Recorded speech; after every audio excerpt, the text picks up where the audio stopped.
نحمده ونستعينه ونستغفره ونعوذ بالله من شرور أنفسنا ومن سيئات أعمالنا من يهده الله فلا مضل له ومن يضلل فلا هادي له وأشهد أن لا إله إلا الله وحده لا شريك له وأشهد أن محمدًا عبده ورسوله يا أيها الذين آمنوا اتقوا الله حق تقاته ولا تموتن إلا وأنتم مسلمون يا أيها الناس اتقوا ربكم الذي خلقكم من نفس واحدة وخلق منها زوجها وبث منهما رجالا كثيرا ونساء واتقوا الله الذي تساءلون به والأرحام إن الله كان عليكم رقيبا يا أيها الذين آمنوا اتقوا الله وقولوا قولا سديدا يصلح لكم أعمالكم ويغفر لكم ذنوبكم ومن يطع الله ورسوله فقد فاز فوزا عظيما أما بعد فإن خير الحديث كتاب الله وخير الهدي هدي محمد صلى الله عليه وسلم وشر الأمور محدثاتها وكل محدثة بدعة وكل بدعة ضلالة وكل ضلالة في النار أعوذ بالله من الشيطان الرجيم بسم الله الرحمن الرحيم قل إن كان آباؤكم وأبناؤكم وإخوانكم وأزواجكم وعشيرتكم وأموال اقترفتموها وتجارة تخشون كسادها ومساكن ترضونها أحب إليكم من الله ورسوله وجهاد في سبيله فتربصوا حتى يأتي الله بأمره والله لا يهدي القوم الفاسقين. معزز صدر اجلاس، علماء کرام، محترم بزرگوں، نوجوان ساتھیوں، پردہ نشین ماں اور بہنوں، پیارے بچوں، یہ میرے لیے ڈبل خوشی کا مقام ہے، میرے لیے دوہری خوشی کا مقام ہے کہ آج سورت کے میٹھی کھاڑی نام کے اس علاقے میں اللہ کے اس گھر میں آپ کے سامنے حاضر ہونے کا اور کچھ باتیں قرآن و حدیث کی بیان کرنے کا موقع ملا ہے۔ ڈبل خوشی اس لیے ہے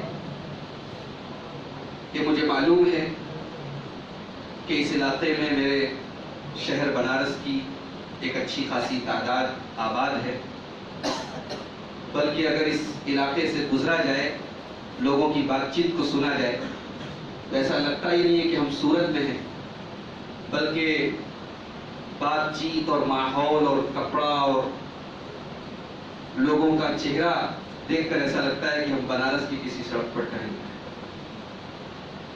تو ایک عجیب سی اپنائیت اور محبت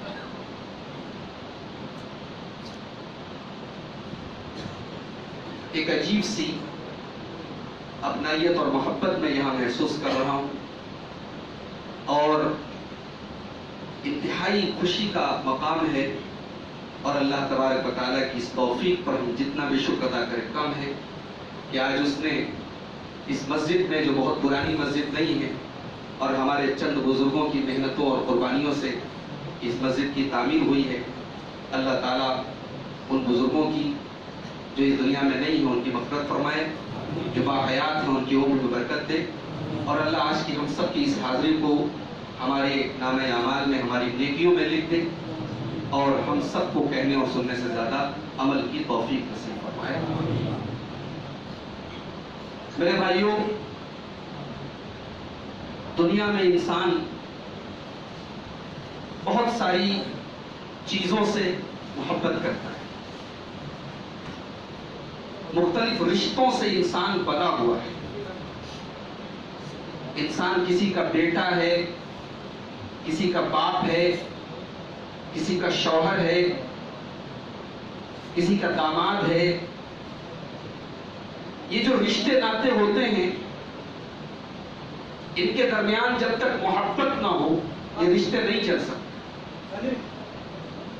ایک بیٹا اپنے باپ سے محبت کرتا ہے، ایک باپ کو اپنی اولاد سے محبت ہوتی، ایک شوہر کو اپنی بیوی سے محبت ہوتی، ایک ماں کو اپنے بچوں سے پیار ہوتا ہے، مگر یہ جتنی محبتیں ہیں، یہ جتنے تعلقات ہیں، ان تمام محبتوں کا معاملہ یہ ہے کہ ان کے اوپر ایمان کا دار و مدار نہیں ہے۔ ان محبتوں کو ایمان سے نہیں جوڑا گیا، مگر ایک محبت ایسی بھی ہے جسے ایمان کے ساتھ جوڑا گیا۔ ایک محبت ایسی بھی ہے کہ اگر اس محبت سے کسی مسلمان کا دل خالی ہو تو اللہ کے پیارے نبی جناب محمد رسول اللہ صلی اللہ علیہ وسلم فرماتے ہیں کہ پھر سمجھو کہ اس دل میں ایمان نہیں۔ یہ کون سی محبت ہے؟ یہ محبت رسول ہے۔ یہ وہ محبت ہے جس کے بارے میں اللہ کے پیارے نبی صلی اللہ علیہ وسلم فرماتے ہیں، لا یؤمن احدکم حتی اکون احب الیہ من والدہ وولدہ والناس اجمعین۔ تم میں سے کوئی آدمی ایمان والا نہیں بن سکتا ہے، مومن نہیں ہو سکتا ہے، جب تک وہ اپنے ماں باپ سے زیادہ، اپنی اولاد سے زیادہ اور تمام لوگوں سے زیادہ وہ مجھ سے محبت نہ کرے۔ اللہ کے رسول نے ڈائریکٹ ایمان سے جوڑا ہے۔ ایمان والا نہیں ہو سکتا ہے اولاد سے بڑھ کر، ماں باپ سے بڑھ کر، تمام لوگوں سے بڑھ کر۔ ایک چیز رہ جاتی ہے کہ کیا ہمیں اپنے نبی سے جان سے بھی بڑھ کے محبت کرنی؟ اللہ فرماتا ہے قرآن کے اندر، النبی اولیٰ بالمؤمنین من انفسہم۔ ایمان والے اپنے نبی سے اپنی جان سے بھی زیادہ قریب ہوتے ہیں، اپنی جان سے بھی زیادہ محبت کرتے ہیں۔ بخاری کی روایت ہے، حضرت عمر فاروق رضی اللہ تعالیٰ عنہ اللہ کے پیارے نبی کے ساتھ بیٹھے ہوئے ہیں، اللہ کے پیارے نبی کا ہاتھ پکڑے ہوئے ہیں اور بڑی محبت کے ساتھ، بڑی عقیدت کے ساتھ کہتے ہیں کہ اللہ کے نبی لَأَنْتَ أَحَبُّ إِلَيَّ مِنْ كُلِّ شَيْءٍ۔ اے اللہ کے پیارے نبی، میں اس کائنات میں سب سے زیادہ اگر کسی سے محبت کرتا ہوں تو آپ سے کرتا ہوں، إِلَّا مِن نَفْسِي، سوائے اپنی جان کے۔ اپنی جان سے زیادہ میں آپ سے محبت نہیں کرتا۔ غور کیجیے، حضرت عمر نے بالکل صاف کہہ دیا، جان سے زیادہ آپ سے پیار۔ بخاری کے الفاظ ہیں، اللہ کے پیارے نبی فرماتے ہیں، لا والذی نفسی بیدہ، اے عمر، اس اللہ کی قسم جس کے ہاتھ میں میری جان ہے، حتی اکون احب الیک من نفسی۔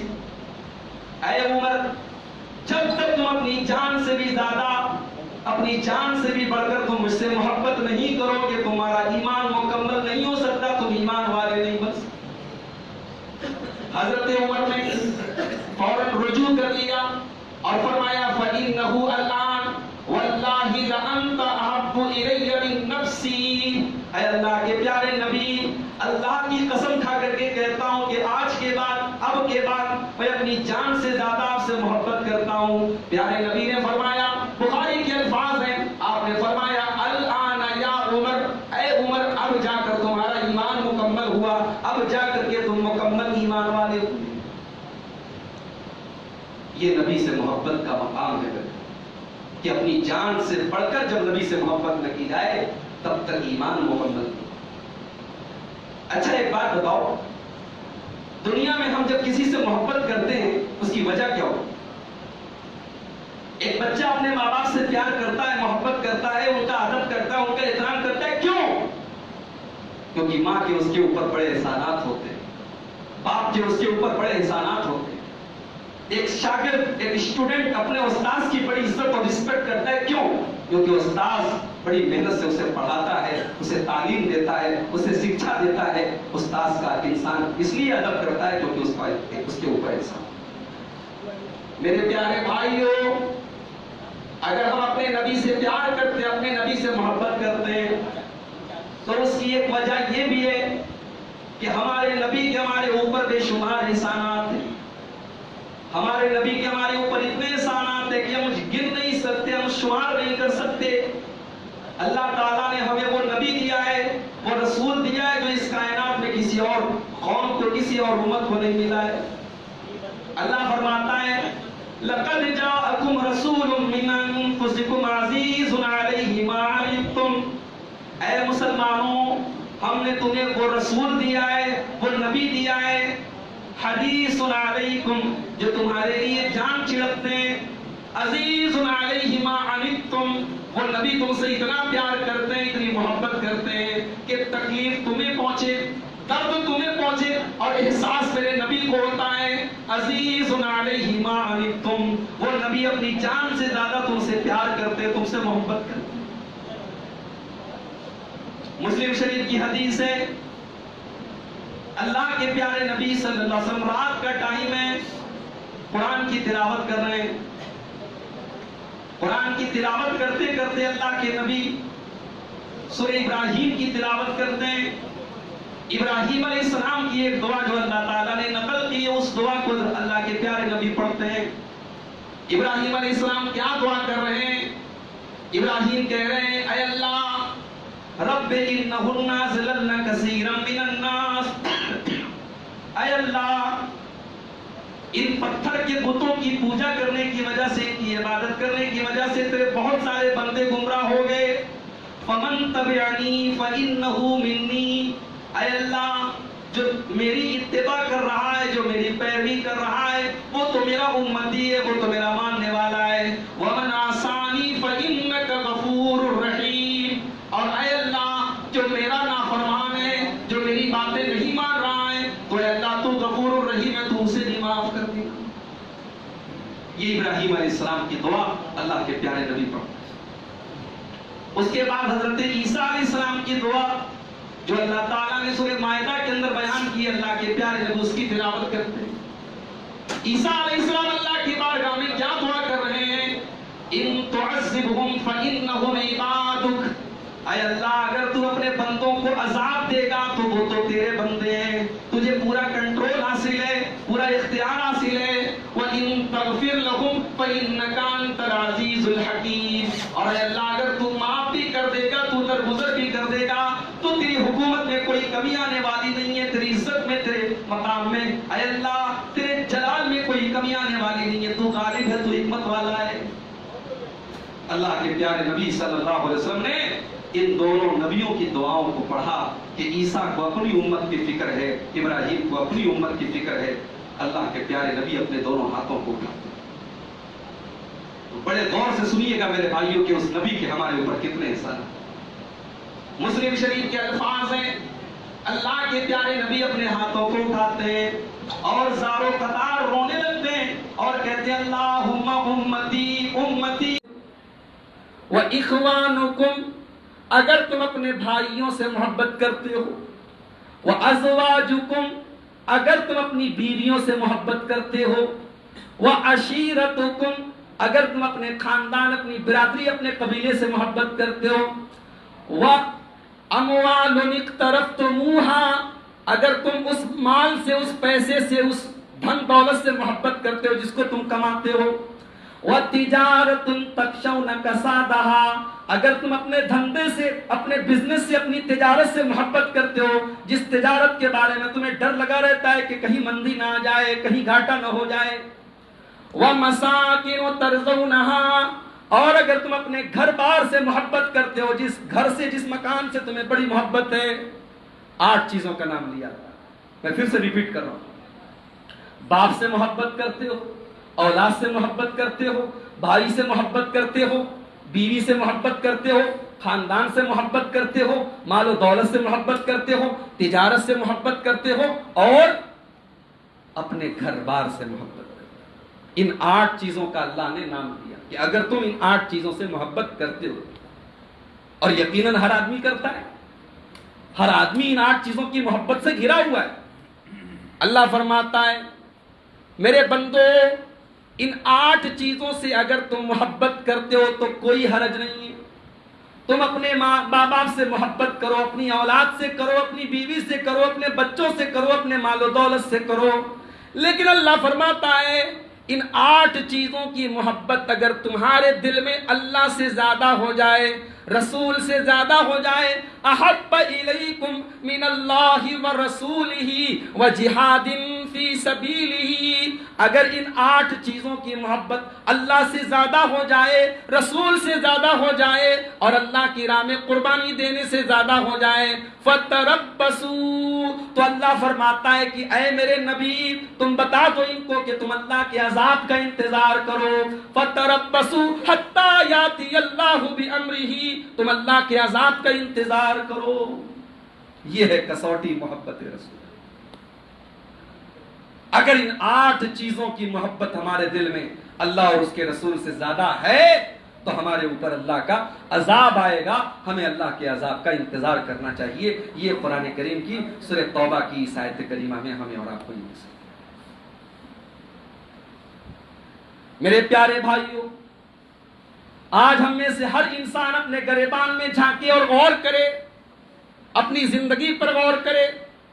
زندگی میں کتنے ایسے موقع آتے ہیں کہ جب آدمی اپنی اولاد کے لیے رسول کے فرمان کو توڑ دیتا ہے، رسول کا حکم توڑ دیتا ہے۔ انسان دولت کے لیے، تجارت کے لیے، دنیا کے چند ٹکوں کے فائدے کے لیے اپنے دین کا سودا کر لیتا ہے۔ اللہ نے کسوٹی بتا دی کہ ان 8 چیزوں کی محبت اگر کبھی بڑھ کر تمہارے دل میں اللہ اور اس کے رسول سے بڑھ کر آ گئی، اس سے زیادہ آ گئی، تو تم اللہ کے عذاب کا انتظار۔ آپ اللہ کے نبی کے صحابہ کی زندگیاں پڑھیں، وہ بھی اللہ کے رسول سے محبت کرتے ہیں۔ ان کی زندگی میں بھی ہماری اور آپ کی طرح مسائل تھے، وہ بھی بیوی بچوں والے تھے، وہ بھی کاروبار کرتے تھے، وہ بھی لین دین کرتے تھے، اور ان کے ساتھ ہی وہ تمام مسائل تھے جو ہمارے اور آپ کے ساتھ۔ مگر صحابہ نے اس کسوٹی پر ہمیشہ اپنے آپ کو کھڑا رکھا ہے۔ صحابہ کرام نے اللہ اور اس کے رسول کی محبت پر کسی اور چیز کو مقدم نہیں کیا۔ اس میں سب سے پہلی چیز کیا بتائی گئی؟ آباؤکم، باپ کی محبت۔ عبداللہ ابن ابی کو دیکھو، یہ بہت بڑا منافق ہے، منافقوں کا سردار ہے، یہ اللہ کے پیارے نبی کو برا بھلا کہتا ہے، گالی دیتا ہے۔ قرآن کریم میں سورہ منافقون کے اندر اس کی ایک گالی کو اللہ تعالیٰ نے نقل کیا ہے۔ یہ کہتا تھا لَيُخْرِجَنَّ الْأَعَزُّ مِنْهَا الْأَذَلَّ، جب ہم مدینہ پہنچیں گے تو ہم مدینہ سے عزت والا ذلت والے کو مدینہ سے نکال دے گا۔ یہ عبداللہ ابن ابی کا کمنٹ تھا، یہ عبداللہ ابن ابی کا جملہ تھا، اور یہ جملہ اس نے اس کائنات کی سب سے عظیم شخصیت کے بارے میں، جناب محمد رسول اللہ صلی اللہ علیہ وسلم کے بارے میں استعمال کیا تھا۔ کیا کہا تھا؟ لَيُخْرِجَنَّ الْأَعَزُّ مِنْهَا الْأَذَلَّ، سب سے زیادہ عزت والا، سب سے زیادہ ذلت والے کو نعوذ باللہ مدینے سے نکال۔ مگر اللہ کی قدرت دیکھیے کہ عبداللہ ابن ابی منافقوں کا سردار ہے، مگر اس کا بیٹے کا نام بھی عبداللہ تھا۔ بیٹا پکا مسلمان ہے اور اللہ کے پیارے نبی کا صحابی ہے۔ جب بیٹے کو پتا چلا کہ میرا باپ اللہ کے پیارے نبی کے بارے میں اتنا خراب جملہ استعمال کر رہا ہے، بیٹا مدینہ کے دروازے پر کھڑا ہو جاتا ہے، باپ کو انٹری کرنے نہیں دیتا ہے۔ تو نے میرے نبی کے بارے میں اتنا گندا جملہ استعمال کیا ہے، میں جب تک میرے پیارے نبی اجازت نہ دے میں تجھے مدینہ داخل نہ ہونے دوں گا۔ اللہ کے پیارے نبی کو پتا چلا کہ عبداللہ ابن ابی نے میرے بارے میں اتنے برے جملے کہے، میرے نبی کی سنت تو یہی رہی ہے، آپ نے کبھی گالی کا جواب گالی سے نہیں دیا ہے، آپ نے کسی کی گندی زبان کا جواب گندی زبان سے نہیں دیا ہے، میرے نبی نے گالیوں کا جواب ہمیں دعاؤں سے سکھایا ہے۔ اللہ کے پیارے نبی نے عبداللہ ابن ابی کے بیٹے کو بلا کر کے سمجھایا کہ چلو تمہارے باپ نے اگر ایسا کوئی جملہ کہہ بھی دیا ہے، جاؤ میں نے معاف کر دیا، جاؤ تم اپنے باپ کے ساتھ اس طریقے کا سلوک مت کرو۔ میں نہیں چاہتا کہ دنیا یہ کہے کہ محمد رسول اللہ بیٹے کو باپ سے الگ کرنے اور بیٹے کو باپ کے خلاف بھڑکانے کے لیے دنیا میں آئے۔ ظاہر سی بات ہے کہ عبداللہ ابن ابی کے بیٹے کو ایک بیٹا ہونے کے ناطے اپنے باپ سے یقینی محبت رہی ہو، مگر جب یہ محبت رسول سے ٹکرانے لگی اور جب باپ نے ایسا کام کیا جو رسول کی شان کے خلاف تھا، تو وہی بیٹا اپنے باپ کا مخالف ہو گیا اور باپ کو سزا دینے کی اور باپ کو قتل کرنے کی بات کرنے لگا۔ میرے بھائیوں، یہ اللہ کے پیارے نبی صلی اللہ علیہ وسلم کے صحابہ کا حال تھا کہ وہ اپنے رسول سے محبت کے اوپر کسی اور چیز کو نہیں رکھتے۔ دوسری چیز جو قرآن کہہ رہا ہے، وَأَبْنَاؤُكُمْ، اولاد سے بھی زیادہ تمہیں رسول سے محبت ہونی چاہیے۔ غزوہ بدر کے اندر حضرت ابو بکر صدیق رضی اللہ تعالیٰ عنہ مسلمانوں کی طرف سے لڑ رہے ہیں، اور ان کا بیٹا عبد الرحمن جو ابھی اسلام نہیں لایا ہے وہ کفار کی طرف سے لڑ رہا ہے، بیٹا دشمنوں کی طرف سے لڑ رہا ہے اور باپ مسلمانوں کی طرف سے لڑ رہا ہے۔ بہرحال جب جنگ ختم ہو جاتی ہے، بعد میں حضرت عبد الرحمن رضی اللہ تعالیٰ عنہ بھی اسلام قبول کر لیتے ہیں۔ ایک مرتبہ دونوں باپ بیٹے میں گفتگو ہو رہی تھی تو حضرت عبد الرحمن اپنے باپ سے کہتے ہیں حضرت ابو بکر سے کہ ابا جان، بدر کی لڑائی آپ کو یاد ہے؟ بدر کی لڑائی میں آپ اسلام کے لیے لڑ رہے تھے اور میں اسلام کے اپوزٹ میں تھا، میں کفار کی طرف سے تھا۔ حضرت ابو بکر صدیق نے کہا کہ مجھے پوری طریقے سے، اچھی طریقے سے کہا کہ ابا جان، اس لڑائی کے میدان میں کئی بار ایسا موقع بھی آیا کہ آپ کی گردن میری تلوار کے نیچے آ گئی اور قریب تھا کہ میں آپ کو ختم کر دیتا، لیکن آپ کی محبت میرے دل میں آ گئی، آپ میرے باپ تھے، میں نے اپنا باپ سمجھ کر کے آپ کو چھوڑ دیا۔ حضرت ابو بکر صدیق کہتے ہیں کہ میرے بچے، شکر منا کہ تیری تلوار کے نیچے میری گردن آئی تھی، اگر میری تلوار کے نیچے تیری گردن آئی ہوتی تو میں تجھے نہ چھوڑتا، کیونکہ میں اپنے بیٹے کی حیثیت سے نہیں بلکہ اسلام کے دشمن کی اور اپنے نبی کے دشمن کی حیثیت سے تجھے دیکھا۔ یہ تھی صحابہ کرام کی بیٹے کی محبت ہے دل میں، مگر یہ محبت جب محبت رسول سے ٹکرا رہی ہے تو صحابہ کرام کسی اور چیز کی پرواہ نہیں کرتے۔ تیسری چیز، وَإِخْوَانُكُمْ، اپنے بھائی سے بھی زیادہ تمہیں رسول سے محبت ہونی چاہیے۔ حضرت مصعب ابن عمیر رضی اللہ تعالیٰ عنہ غزوہ بدر میں لڑ رہے ہیں اور ان کا بھائی، سگا بھائی جس کا نام عبید تھا، وہ دشمنوں کی طرف سے لڑ رہا ہے۔ ایک بھائی مسلمانوں کی طرف سے، ایک بھائی دشمنوں کی طرف سے۔ غزوہ بدر کے اندر لڑائی کے بعد جب قیدی مسلمانوں کے قبضے میں قیدی آتے ہیں تو ان قیدیوں میں مصعب ابن عمیر کا وہ بھائی عبید بھی رہتا ہے۔ حضرت مصعب کہتے ہیں کہ یہ میرا بھائی ہے، اس کو تھوڑا کس کے باندھنا۔ کیا کہتے ہیں؟ اس کو تھوڑا کس کے باندھنا اور اس کا فدیہ جو ہے، اس کو آزاد کرنے کے لیے جو رقم لینا، تو تگڑی رقم لینا۔ یہ بہت امیر باپ کا بیٹا اپنے ہی بھائی کے بارے میں سچ ہوتا ہے، کیونکہ وہاں وہ رشتہ اور ناتا بات کی چیز تھی۔ پہلے یہ تھا کہ تم اسلام کے اور میرے نبی کے اپوزٹ میں تم لڑنے آئے ہو، اس لیے میں تمہیں معاف نہیں کرتا۔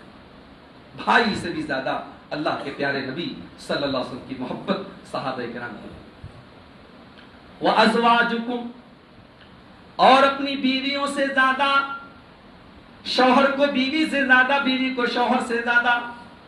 ظاہر سی بات ہے کہ یہ رشتہ جو میاں بیوی کا ہوتا ہے یہ بڑی محبت کا ہوتا ہے۔ دونوں میاں بیوی ایک دوسرے کے بڑے سکھ دکھ کا خیال رکھتے ہیں، ایک دوسرے کی ضرورتوں کا خیال رکھتے ہیں، مگر قرآن کیا کہہ رہا ہے کہ اگر اس رشتے میں بھی محبت رسول کا معاملہ آ جائے، اللہ اور اس کے رسول کی محبت کا معاملہ آ جائے، تو شوہر اللہ اور اس کے رسول کی محبت کو مقدم رکھے، بیوی کی محبت کو نہیں۔ اللہ کے پیارے نبی صلی اللہ علیہ وسلم کے ایک نوجوان صحابی ہیں حضرت حنظلہ رضی اللہ عنہ، ان کی نئی نئی شادی ہوتی ہے، نئی نئی شادی ہوتی ہے، اور جس رات شادی ہوتی ہے اسی رات کی اگلی صبح اعلان ہو جاتا ہے اللہ کے پیارے نبی صلی اللہ علیہ وسلم کی طرف سے ایک غزوے میں جانے کا، ایک جنگ میں جانے کا۔ حضرت حنظلہ رضی اللہ تعالیٰ عنہ اپنی بیوی سے کہتے ہیں کہ اے میری بیوی، نبی اکرم کی طرف سے منادی ہو چکی ہے، اعلان ہو چکا ہے، مسلمانوں کی فوج جا رہی ہے، مجھے بھی اس لڑائی کے میدان میں جانا ہے۔ میرے پیاری ماں بہنوں، میرے بھائیوں، غور کرو، نئی نئی شادی ہوئی ہے اور شادی کی اگلی صبح کا یہ معاملہ ہے۔ وہ بیوی اپنے سینے پر، اپنے دل پر پتھر رکھ کر اپنے شوہر سے کہتی ہے کہ آپ جائیے، میری طرف سے کوئی اعتراض نہیں ہے، کوئی میری طرف سے رکاوٹ نہیں ہے، آپ اللہ کی راہ میں جا رہے ہیں، اگر آپ زندہ لوٹے تو میرے لیے شرف کی بات ہوگی کہ آپ ایک غازی ہیں اور میں آپ کی بیوی ہوں، اور اگر آپ کی لاش آتی ہے تب بھی میرے لیے شرف کی بات ہے کہ میں ایک شہید کی بیوہ ہوں۔ حضرت حنظلہ رضی اللہ تعالیٰ عنہ جنگ کے میدان میں جاتے ہیں، اور تاریخ کی کتابیں ہمیں بتاتی ہیں کہ حضرت حنظلہ کو اتنی فرصت بھی نہیں ملی کہ وہ غسل جنابت کر سکیں۔ وہ اسی ناپاکی اور جنابت کے عالم میں اس لڑائی کے میدان میں شامل ہوتے ہیں اور شہید ہو جاتے ہیں، اور شہید ہونے کے بعد اللہ کے پیارے نبی صلی اللہ علیہ وسلم اپنے صحابہ سے کہتے ہیں کہ میں فرشتوں کو دیکھ رہا ہوں، تغسل الملائکہ، میں فرشتوں کو دیکھ رہا ہوں کہ وہ حضرت حنظلہ کو غسل دے رہے ہیں۔ اور اسی لیے حضرت حنظلہ رضی اللہ تعالیٰ عنہ کو تاریخ اور سیرت کی کتابوں میں غسیل الملائکہ کہا گیا کہ انہیں فرشتوں نے غسل دیا۔ بیوی سے محبت ہے، لیکن اس بیوی کو چھوڑ کر کے چونکہ دین کا معاملہ آ گیا، اللہ اور اس کے رسول کی محبت کا معاملہ آ گیا، تو حضرت حنظلہ رضی اللہ تعالیٰ عنہ اپنی بیوی کو چھوڑ کر کے میدان جنگ میں چلے۔ میرے ساتھیوں، محبت آج ہمارے دل میں بھی ہے رسول کی، مگر اس کسوٹی پر کیا ہماری محبت کھری اتر رہی ہے کہ نہیں، یہ ہمیں اور آپ کو دیکھنا چاہیے۔ وَعَشِيرَتُكُمْ، اور اے مسلمانوں، اپنے خاندان سے، اپنی برادری سے، اپنے قبیلے سے بڑھ کر کے تمہیں رسول سے محبت ہونی چاہیے۔ ہر آدمی کو اپنے خاندان اور برادری سے ایک لگاؤ ہوتا ہے، مگر خاندان اور برادری اگر اللہ اور اس کے رسول کے خلاف ہو جائے تو قرآن کی یہ آیت کہہ رہی ہے کہ کے خلاف ہو کر کے، پورے قبیلے کے خلاف ہو کر کے وہ مکہ سے مدینہ چلے جاتے ہیں، پورا خاندان خلاف۔ حضرت ابو سلمہ رضی اللہ تعالیٰ عنہ اور ان کی بیوی ام سلمہ کا واقعہ آپ پڑھیے تو آنکھوں میں آنسو آ جائے۔ چھوٹا سا بچہ ہے، میاں بیوی ہیں، تینوں جا رہے ہیں مکہ سے مدینہ۔ حضرت ام سلمہ کے گھر والے بھی آ گئے، ابو سلمہ کے گھر والے بھی آ گئے۔ ابو سلمہ کے گھر والے کہتے ہیں خبردار، تم جا رہی ہو تو جاؤ، لیکن ہم اپنے پوتے کو نہیں جانے دیں۔ وہ پوتے کو روک لیتے۔ اس کے بعد بیٹی والے آتے ہیں ام سلمہ، وہ کہتے ہیں ہم اپنی بیٹی کو تمہارے ساتھ نہیں جانے دیں گے، وہ ام سلمہ کو لے کر کے چلے جاتے۔ بچہ اپنے دادی کے گھر میں، اپنے دادی حال میں چلا جاتا ہے، ماں اپنے گھر مائکے چلی جاتی ہے۔ حضرت ابو سلمہ رضی اللہ تعالیٰ عنہ اکیلے ہجرت کا سفر کرتے ہیں۔ حضرت ام سلمہ اپنے شوہر سے بھی دور کر دی گئی، اپنے بچے سے بھی دور کر دی گئی۔ میرے پیارے ساتھیوں، مسلسل 1 مہینہ تک آنسو بہاتی رہیں۔ ان کے گھر والوں کو ترس آ گیا، گھر والوں نے اجازت دے دی کہ جاؤ تم بھی مدینہ چلی جاؤ، تو بعد میں اپنے بچے کے ساتھ وہ مدینہ جاتی ہیں۔ محبت رسول کے لیے، اللہ اور اس کے رسول کی محبت کے لیے اور اسلام کی محبت کے لیے صحابہ کرام نے اپنے پورے خاندان اور پورے قبیلے سے دشمنی مول لی ہے۔ اس کی سینکڑوں ہزاروں مثالیں آپ کو تاریخ کی کتابوں میں۔ وَعَشِيرَتُكُمْ، اپنے خاندان سے بھی بڑھ کر کے تمہیں اللہ اور اس کے رسول سے محبت ہو۔ وَأَمْوَالٌ اقْتَرَفْتُمُوهَا، اور اپنے مال سے، اپنے پیسے سے بھی زیادہ تمہیں رسول سے محبت ہونی چاہیے۔ قرآن کریم کے 4 پارے کی آیت نازل ہوتی ہے، لَن تَنَالُوا الْبِرَّ حَتَّى تُنْفِقُوا مِمَّا تُحِبُّونَ، اے مسلمانوں، تم جنت کو نہیں حاصل کر سکتے جب تک تم اپنی سب سے پسندیدہ چیز، سب سے فیوریٹ چیز، سب سے محبوب چیز اللہ کی راہ میں خرچ نہ کر دو۔ جب قرآن کی یہ آیت نازل ہوئی، حضرت ابو طلحہ انصاری رضی اللہ تعالیٰ عنہ نبی پاک صلی اللہ علیہ وسلم کے پاس آتے ہیں اور کہتے ہیں کہ اے اللہ کے نبی، قرآن یہ کہہ رہا ہے، اللہ تعالیٰ یہ کہہ رہا ہے کہ جب تک تم اپنی سب سے محبوب چیز اللہ کی راہ میں خرچ نہیں کر سکتے ہو تب تک تم جنت میں نہیں جا سکتے ہو۔ اے اللہ کے نبی، میری سب سے محبوب چیز میرا باغ ہے۔ حضرت ابو طلحہ کے پاس ایک بہت بڑا کھجوروں کا باغ، جس میں کھجوروں کے سینکڑوں پیڑ تھے اور میٹھے پانی کا کنواں تھا، اور مدینے کے سب سے مہنگا اور سب سے عالی شان وہ باغیچہ تھا، اور نبی پاک صلی اللہ علیہ وسلم اکثر اس باغیچے میں جاتے تھے، کھجور کھاتے تھے، پانی پیتے تھے۔ حضرت ابو طلحہ انصاری نے کہا اے اللہ کے نبی، میں آپ کو گواہ بنا کر کے کہتا ہوں کہ میں اپنا یہ باغیچہ اللہ کی راہ میں صدقہ کروں۔ اللہ کے پیارے نبی حیرت سے کہتے ہیں کہ یہ تم کیا کہہ رہے ہو، اتنا قیمتی مال، اتنا مہنگا، اتنا عالی شان اپنا باغیچہ تم اللہ کی راہ میں دے رہے ہو؟ حضرت ابو طلحہ کہتے ہیں کہ اے اللہ کے نبی، جب اللہ نے کہہ دیا قرآن میں آیت نازل ہو گئی ہے لن تنالوا البر حتى تنفقوا مما تحبون، کہ جب تک میں اپنی سب سے محبوب چیز اللہ کی راہ میں نہیں دے دوں گا میں جنت میں نہیں جا سکتا۔ اے اللہ کے نبی، میری نظر میں تو سب سے محبوب چیز دنیا کی میرا وہی باغ ہے، جائیے میں آپ کو گواہ بنا کر کے کہتا ہوں کہ میں اپنا وہ باغ اللہ کی راہ میں۔ آج ہمارا حال یہ ہے کہ چمڑی چلی جائے دمڑی نہ جائے۔ اللہ کے دین کے لیے ہمیں چند پیسے اگر قربان کرنے پڑیں تو ہمارے جو ہے پیٹ میں درد ہونے لگتا ہے اور پیشانی پر سلوٹیں آنے لگتی ہیں۔ مال کی محبت انسان کے دل میں فطری ہوتی ہے، قدرتی نیچرل طور پر ہوتی ہے۔ صحابہ کے اندر بھی تھی مال کی محبت، مگر جب مسئلہ دین کا آیا، جب مسئلہ اللہ اور اس کے رسول کا آیا، انہوں نے مال کی محبت کو پرے رکھ دیا اور اللہ اور اس کے رسول کی محبت کو مقدم کیا۔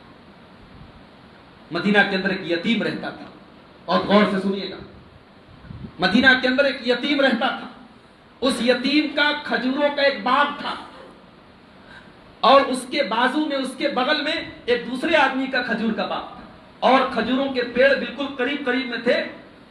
تو اس یتیم بچے نے سوچا کہ میں اپنے باغ کی باؤنڈری کر لوں تاکہ کھجوریں کبھی کبھی گرتی تھی تو کنفیوژن ہو جاتی تھی کہ میرے پیڑ کی کھجور ہے کہ پڑوسی کے کھجور کی کھجور ہے، اور اس طریقے سے جھگڑا ہونے کا اندیشہ تھا۔ تو اس یتیم بچے نے سوچا کہ میں اپنے باغ میں ایک باؤنڈری وال کھڑی کر دوں، ایک دیوار کھڑی کر دوں۔ لیکن جب دیوار کھڑی کرنے لگا تو بیچ میں ایک پیڑ آ رہا تھا، وہ پیڑ اس کے پڑوسی کا تھا۔ وہ اپنے پڑوسی کے پاس جاتا ہے اور بڑی محبت سے کہتا ہے کہ آپ کا ایک کھجور کا پیڑ ہے، وہ دیوار کھڑی کرنے میں آڑے آ رہا ہے، آپ اگر اپنا وہ کھجور کا پیڑ مجھے دے دیں، میرے حصے میں آ جائے تو میری دیوار سیدھی ہو جائے گی اور کوئی پرابلم نہیں۔ مگر وہ آدمی جو تھا وہ دل کا تھوڑا چھوٹا تھا، وہ تیار نہیں ہوا۔ اس نے کہا نہیں، میں اپنا وہ کھجور کا باغ پیڑ تمہیں نہیں دوں گا۔ اس نے انکار کر دیا۔ اب وہ یتیم بچہ بیچارہ، باپ ہے نہیں، یتیم ہے، اداس ہو گیا۔ پھر اس کے دل میں خیال آیا کہ چل کے میں اللہ کے نبی صلی اللہ علیہ وسلم سے کہتا ہوں، شاید اللہ کے نبی سفارش کر دیں اور یہ مسئلہ حل ہو جائے۔ مسند احمد کے الفاظ ہیں، وہ یتیم بچہ اللہ کے پیارے نبی کے پاس آتا ہے اور پورا واقعہ اللہ کے نبی کو سناتا ہے اور کہتا ہے اے اللہ کے رسول، میں اس کھجور کے پیڑ کو خریدنے کے لیے بھی تیار ہوں، میں رقم دینے کے لیے بھی تیار ہوں، میری دیوار سیدھی ہو جائے، میں اس سے بھی یہی چاہتا ہوں کہ وہ کھجور کا ایک پیڑ وہ مجھے دے دے۔ حدیث کے الفاظ ہیں، اللہ کے پیارے نبی اس آدمی کو بلاتے ہیں اور کہتے ہیں کہ تم اپنا کھجور کا وہ پیڑ اس بچے کو دے دو، میں تمہیں گارنٹی دیتا ہوں کہ جنت میں تمہیں کھجور کا پیڑ ملے گا۔ اللہ اکبر! اللہ کے نبی، اس سے بڑھ کے کیا، اس سے بڑی بشارت کیا ہو سکتی تھی کہ نبی اپنی زبان سے کہہ رہے ہیں کہ تم اس ایک کھجور کا پیڑ دے دو، میں تمہیں جنت میں کھجوروں کا پیڑ دینے کی بشارت دیتا ہوں۔ مگر وہ آدمی بڑے چھوٹے دل کا آدمی تھا، اس نے کہا نہیں، میں نہیں دوں گا، میں نہیں دوں گا، اس کھجور کا پیڑ مجھے بہت پیارا ہے، میں نہیں دوں گا۔ یتیم بچہ بیچارہ اداس ہو۔ اللہ کے پیارے نبی کے ایک صحابی جن کا نام ابو دہدا تھا، ابو دہدا، انہوں نے، ان کے کانوں میں اللہ کے پیارے نبی کا یہ جملہ پڑ گیا کہ اللہ کے نبی نے اس آدمی سے کہا تھا کہ تم اپنا کھجور کا وہ پیڑ دے دو، میں تمہیں جنت میں کھجوروں کا پیڑ دینے کی بشارت دوں۔ حضرت ابو دہدا کے دل میں یہ خیال پیدا ہوا کہ دنیا کی یہ زندگی تو 4 دن کی ہے، دنیا کی دولت آج ہے کل نہیں ہے، جس دن مریں گے، جس دن انتقال ہوگا، یہ ساری دولت دوسروں کی ہو جائے گی، آدمی قبر میں 1 روپیہ نہیں لے کے جائے گا، کفن میں کوئی نوٹوں کی گڈی لے کے نہیں جائے گا، کفن کے اندر کوئی پاکٹ نہیں ہوگی۔ دنیا کی زندگی کے بارے میں حضرت ابو دہدا نے سوچا اور اللہ کے نبی کے اس جملے کے بارے میں سوچا اور پھر حضرت ابو دہدا نے سوچا کہ اب اگر وہ کھجور کا پیڑ میں خرید کے اس بچے کو دے دوں تو اللہ کے نبی نے جو دعا دی ہے کہ جنت میں کھجور کا پیڑ ملے گا وہ دعا مجھے مل جائے. مگر حضرت ابو دہدا کو پتا تھا کہ وہ آدمی بہت لالچی ہے, وہ ایسے نہیں مانے. حضرت ابو دہدا اس آدمی کے پاس آتے ہیں اور اس سے کہتے ہیں کہ اے میرے بھائی, میرے پاس ایک بہت بڑا باغیچہ ہے جس میں 600 کھجوروں کے پیڑ ہیں اور بیچ میں ایک عالیشان گھر بھی ہے, بنگلہ بھی ہے, اور تم جانتے ہو میرے اس باغیچے کے بارے میں. اگر میں اپنا وہ باغیچہ تم کو دے دوں تو کیا تم اپنا وہ کھجور کا پیڑ مجھے دے دو گے؟ وہ لالچی آدمی تھا, اس نے کہا کہ اتنا بہترین موقع ملا, ایک کھجور کا پیڑ دے کر کے مجھے 600 کھجور کے پیڑوں کا باغیچہ اور پلس اس کے اندر ایک شاندار گھر اور پلس اس کے اندر ایک میٹھے پانی کا کنواں, یہ سب کچھ مل رہا ہے. وہ فوراً تیار ہو گیا اور کہا کہ سودا ڈن کر دیتا ہوں. حضرت ابو دہدا رضی اللہ تعالیٰ عنہ نے سودا طے کر لیا, کہا کہ ٹھیک ہے آج سے وہ باغ تمہارا ہے اور وہ کھجور کا پیڑ میرا ہے. اس کے بعد حضرت ابو دہدا رضی اللہ تعالیٰ عنہ نبی پاک صلی اللہ علیہ وسلم کے پاس آتے ہیں اور کہتے ہیں کہ اے اللہ کے نبی, وہ کھجور کا پیڑ میں نے خرید لیا ہے, آپ اس بچے کو دے دیجیے, آپ اس بچے کو دے دیجیے. اللہ کے پیارے نبی نے پوچھا کہ اے ابو دہدا تم نے وہ پیڑ کتنے میں خریدا؟ کہا کہ اے اللہ کے نبی, مسئلہ جنت کا تھا, مسئلہ جنت کا تھا, جنت مل رہی تھی. میں نے اپنا 600 کھجوروں کا جو باغیچہ ہے, میں نے پورا باغیچہ اس کو دے کر کے وہ پیڑ خرید لیا ہے.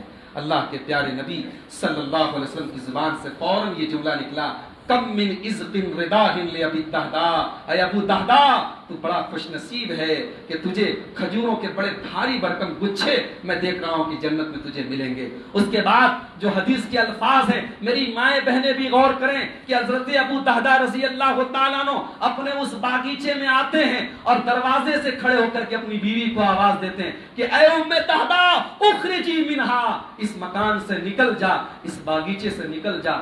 بیوی حیران ہے کہ آخر ماجرا کیا ہے کہ اندر بھی نہیں آ رہے ہیں, دروازے سے کھڑے ہو کر کے مجھے آواز دے رہے اور کہہ رہے نکل جا. پوچھتی ہے کیا معاملہ ہے؟ حضرت ابو دہدا کہتے ہیں کہ میں نے اس کو بیچ دیا ہے, میں نے اپنا یہ باغیچہ بیچ دیا ہے, اپنا یہ گھر بیچ دیا ہے. بیوی سوال کرتی ہے کتنے میں بیچا ہے؟ کہتے ہیں کہ جنت میں ایک کھجور کے پیڑ کے بدلے بیچا ہے. میری پیاری ماں بہنوں, آج کی دنیا دار اور عورت ہوتی, آج کی اگر کوئی عورت ہوتی تو اپنے شوہر کو 10 باتیں سناتی اور برا بھلا کہتی کہ آپ نے بیوقوفی کا کام کیا ہے, کہ آپ نے جو ہے جنت کے نام پر آپ نے اتنا قیمتی باغ دے دیا ہے. مگر وہ نبی کی صحابیہ تھیں, وہ نبی کے زمانے کی خاتون تھی, وہ ایک صحابی کی بیوی تھی. ان کا ایمان دیکھیے, ان کے دل میں اللہ کا ڈر دیکھیے. حدیث کے الفاظ ہیں, جیسے ہی ان کو پتا چلا کہ میرے شوہر نے جنت کے بدلے میں یہ باغیچہ بیچ دیا ہے, کہتی ہیں ربیح البیع ربیح البیع, اے میرے سرتاج اگر واقعی میں ایسا ہے تو آپ نے سودا بہت فائدے کا کیا ہے, آپ کا سودا بہت اچھا ہے.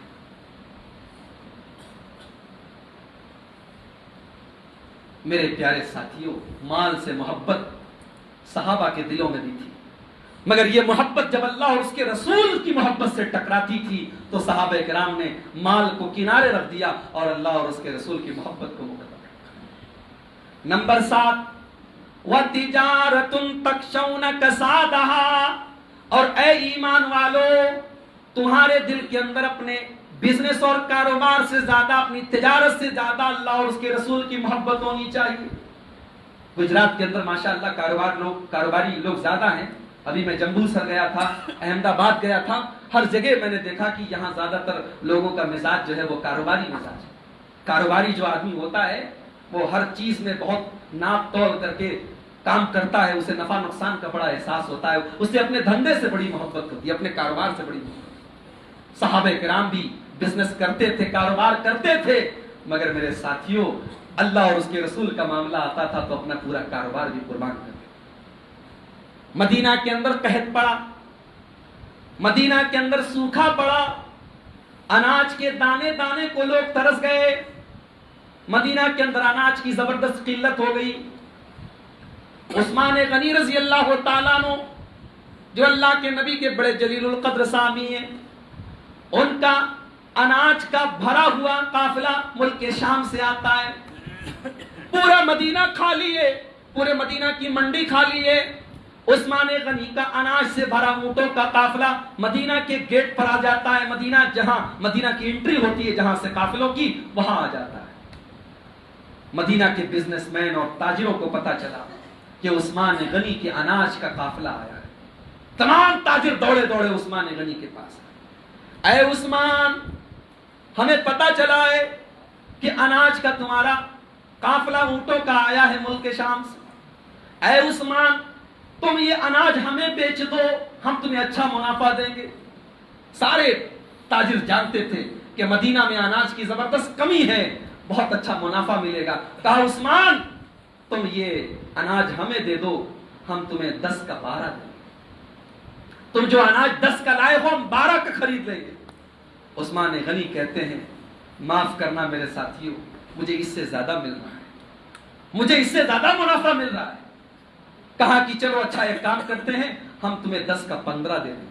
تم جو مال 10 کا لائے ہو ہم 15 میں خریدنے کو تیار ہیں. عثمان غنی کہتے ہیں نہیں، مجھے اس سے بھی زیادہ مل رہا ہے. کہا کہ چلو ہم تمہیں ڈبل دے دیں گے، تم جو مال 10 کا لائے ہو ہم 20 کا خرید لیں گے. عثمان غنی کہتے کہ نہیں، اے مکہ کے تاجروں، اے مکہ کے بیاپاریوں، مجھے اس سے بھی زیادہ مل رہا ہے. مدینہ کے بیاپاریوں، مجھے اس سے بھی زیادہ مل رہا ہے. مدینہ کے سارے تاجر وہاں کھڑے ہیں، سب حیران ہیں. کہتے ہیں اے عثمان، سارے بزنس مین تو یہاں کھڑے ہیں، سارے بیاپاری تو یہاں کھڑے، وہ کون بیاپاری ہے جو تم کو ہم سے زیادہ منافع دے رہا ہے؟ عثمان غنی کہتے ہیں اے مدینہ کے تاجروں، میرا رب اپنے قرآن میں اپنے کلام میں کہتا ہے من جاء بالحسنۃ فلہ عشر امثالھا. جو ایک نیکی کرتا ہے، جو اللہ کی راہ میں 1 روپیہ دیتا ہے، اللہ اس کا 10 گنا دیتا ہے. تم مجھے 10 کا 20 دے رہے ہو، میرا رب تو مجھے 10 کا 100 دے رہا ہے. جاؤ، میں تم سب کو گواہ بنا کر کے کہتا ہوں میں نے اپنا وہ تمام کا تمام اناج مدینہ کے غرباء اور مدینہ کے فقراء کو تقسیم کر دیا. یہ عثمان غنی کا دل تھا، یہ عثمان غنی کا دل تھا. وہ دل کے غنی تھے. پیسہ تو تھا ہی، پیسہ تو بہت سارے لوگوں کے پاس ہوتا ہے، مگر اصل غنی وہ ہے جو دل کا غنی ہو، جس کے دل کو اللہ نے غنی بنایا. ابھی ہمارے شیخ عبد الوہاب مدنی صاحب تقریر کر رہے تھے، انہوں نے کہا کہ آج کا زمانہ ریاکاری کا دور ہے. لوگ غریب کو کمبل بانٹتے تو فوٹو کھینچتے.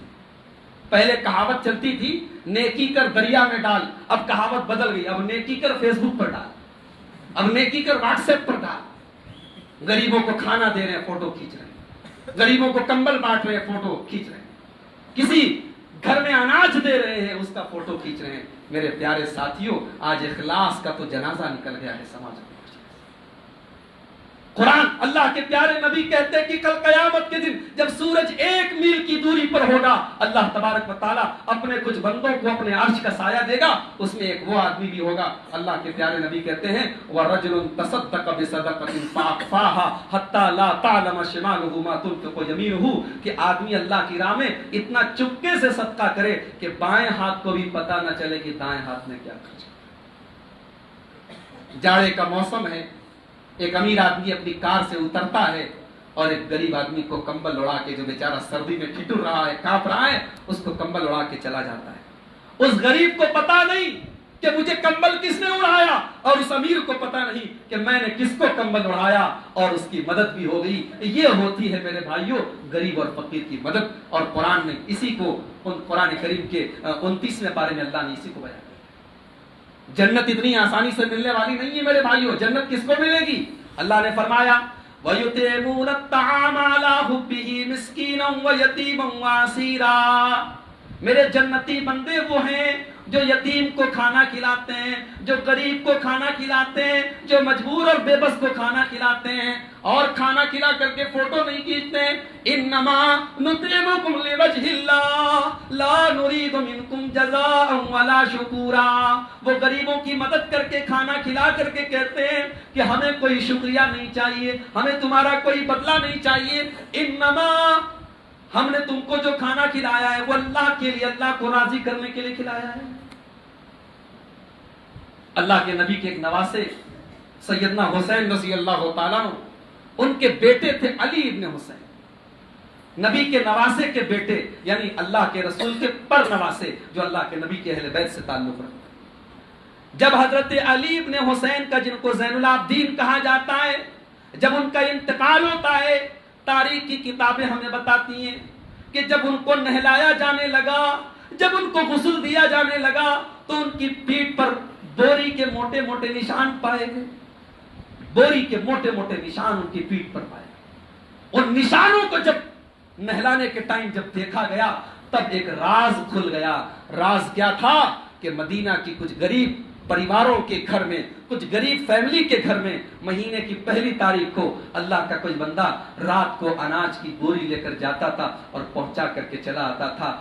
کتنے مدینہ کے غریب پریوار تھے جن کا مہینے کا خرچ چلتا تھا لیکن ان کو پتہ نہیں تھا کہ ہماری مدد کون اللہ کا بندہ کر رہا ہے۔ جب حضرت علی ابن حسین کا انتقال ہوا اور جب ان کو نہلانے لگے تو ان کی پیٹھ کے نشانوں نے بتا دیا کہ وہ اللہ کا وہ کوئی بندہ کوئی اور نہیں تھا، وہ نبی کے اہل بیت کا ایک فرد تھا، وہ نواسہ رسول کا بیٹا تھا، وہ اللہ کے نبی کے گھرانے کا ایک بیٹا تھا، وہ علی ابن حسین۔ میرے بھائیوں، مال سے محبت انسان کو ہوتی ہے، آپ کو بھی ہے، ہم کو بھی ہے، لیکن قرآن کہتا ہے وَأَمْوَالٌ اقْتَرَفْتُمُوهَا، اللہ اور اس کے رسول سے محبت تمہیں مال سے زیادہ ہونی چاہیے، اور وَتِجَارَةٌ تَخْشَوْنَ كَسَادَهَا، اور اپنی تجارت اور بزنس سے زیادہ تمہیں اللہ اور اس کے رسول سے محبت۔ اور آخری چیز اس آیت میں اللہ نے کیا بیان کی؟ وَمَسَاكِنُ تَرْضَوْنَهَا، اور اے ایمان والو اپنے گھر اور مکان سے زیادہ، اپنی بلڈنگوں سے زیادہ، اپنے مکانوں سے زیادہ تمہیں اللہ اور اس کے رسول سے محبت ہونی چاہیے۔ انسان کو اپنا وطن بڑا پیارا ہوتا ہے، اپنا گھر بہت پیارا۔ ہمارے جتنے بنارس کے لوگ یہاں آئے ہیں، سورت کے اندر بسے ہیں، میں سمجھتا ہوں کہ انہوں نے بڑی مجبوری میں یہ قدم اٹھایا۔ کوئی آسانی سے اپنا گھر نہیں چھوڑتا ہے۔ آدمی روزی روٹی کے لیے دوسرے شہر میں جاتا ہے تو اپنے شہر اور اپنے وطن کو یاد کرتا ہے، اور آج ہم نے وطن چھوڑا ہے میرے بھائیوں روزی روٹی کے لیے، لیکن آپ غور کریں کہ اللہ کے پیارے نبی کے صحابہ نے بھی اپنا وطن چھوڑا تھا، لیکن روزی روٹی کے لیے نہیں بلکہ اپنے دین اور ایمان کی حفاظت کی۔ صحابہ کرام کو بھی اپنے وطن سے پیار ہے، اپنی سرزمین سے پیار ہے، خود ہمارے پیارے نبی صلی اللہ علیہ وسلم کو اپنے شہر مکہ سے پیار ہے۔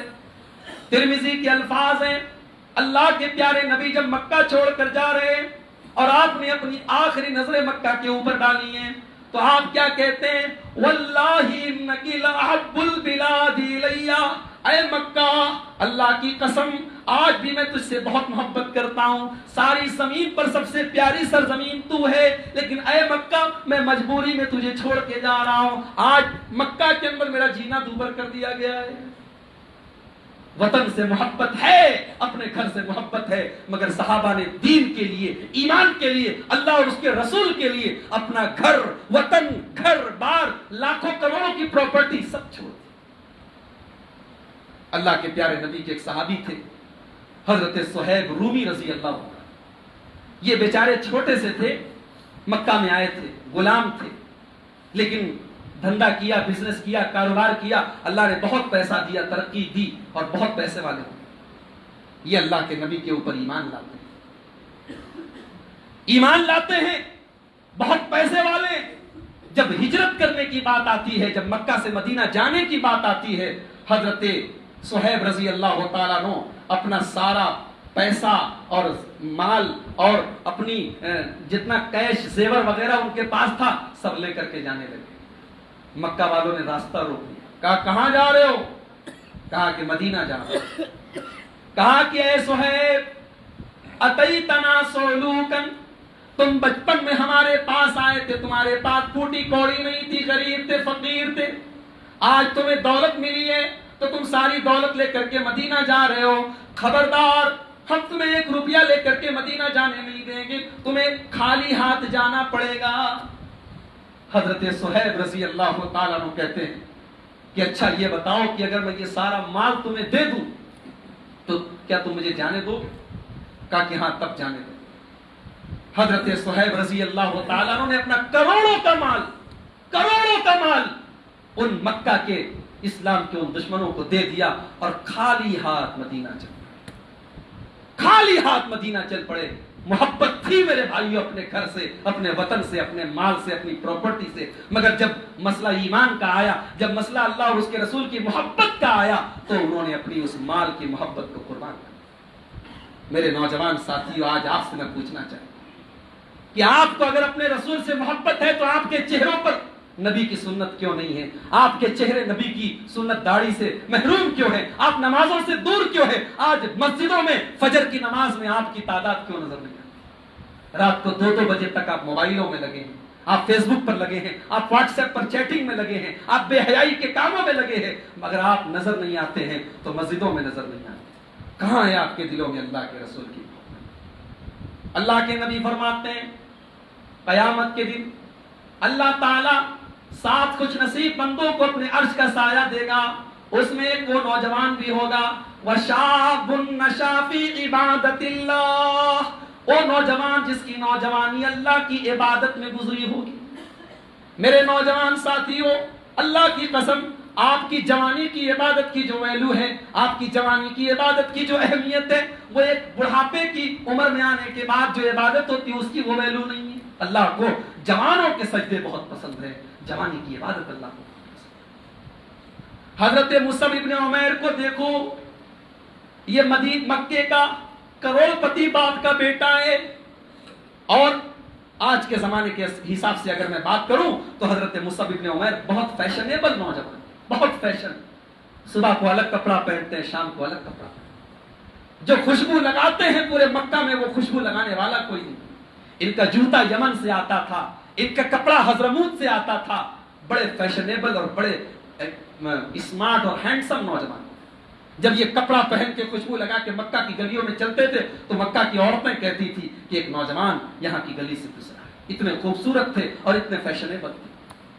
یہی مصعب ابن عمیر جب اسلام لاتے ہیں، جب ایمان لاتے ہیں، جب جناب محمد رسول اللہ صلی اللہ علیہ وسلم کا کلمہ پڑھتے ہیں، ماں باپ گھر سے نکال دیتے ہیں، ناز و نعیم میں عیش و آرام میں پرورش پانے والا یہ نوجوان بے گھر ہو جاتا ہے، بے گھر ہو جاتا ہے۔ اور حدیث کی کتابیں ہمیں بتاتی ہے کہ حضرت مصعب ابن عمیر کے بدن پر پیوند لگے پھٹے پرانے کپڑے ہوتے ہیں، اور صحابہ کرام ان کے کپڑوں کو دیکھ کر ٹھنڈی سانس بھرتے ہیں، اور صحابہ کرام کہتے ہیں اللہ، یہ وہی نوجوان ہے جو مکے میں سب سے قیمتی کپڑا پہن کر کے گھوما۔ یہی مصعب ابن عمیر جب غزوہ احد میں شہید ہوتے ہیں میرے بھائیوں، تو حالات یہاں تک پہنچتے ہیں کہ ان کو کفنانے کے لیے، یہ تھوڑے لمبے ترنگے تھے، ان کی ہائٹ زیادہ تھی، ان کو کفنانے کے لیے کفن کا کپڑا بھی برابر نہیں ہے۔ سر کو ڈھانکا جاتا ہے تو پیر کھل جاتا ہے، پیر کو ڈھانکا جاتا ہے تو سر کھل جاتا ہے۔ سر کو کفن کے کپڑے سے ڈھانکا گیا، پیر کے اوپر گھاس پھوس ڈال کر کے کسی طریقے سے ان کو کفنایا گیا۔ یہ نبی کے صحابہ تھے، یہ نبی کے صحابہ، نوجوان صحابہ۔ آج ہمارے نوجوان غور کریں کہ وہ کیسے، آج محبت رسول کا خالی نعرے لگانے سے محبت رسول ثابت نہیں ہوتی۔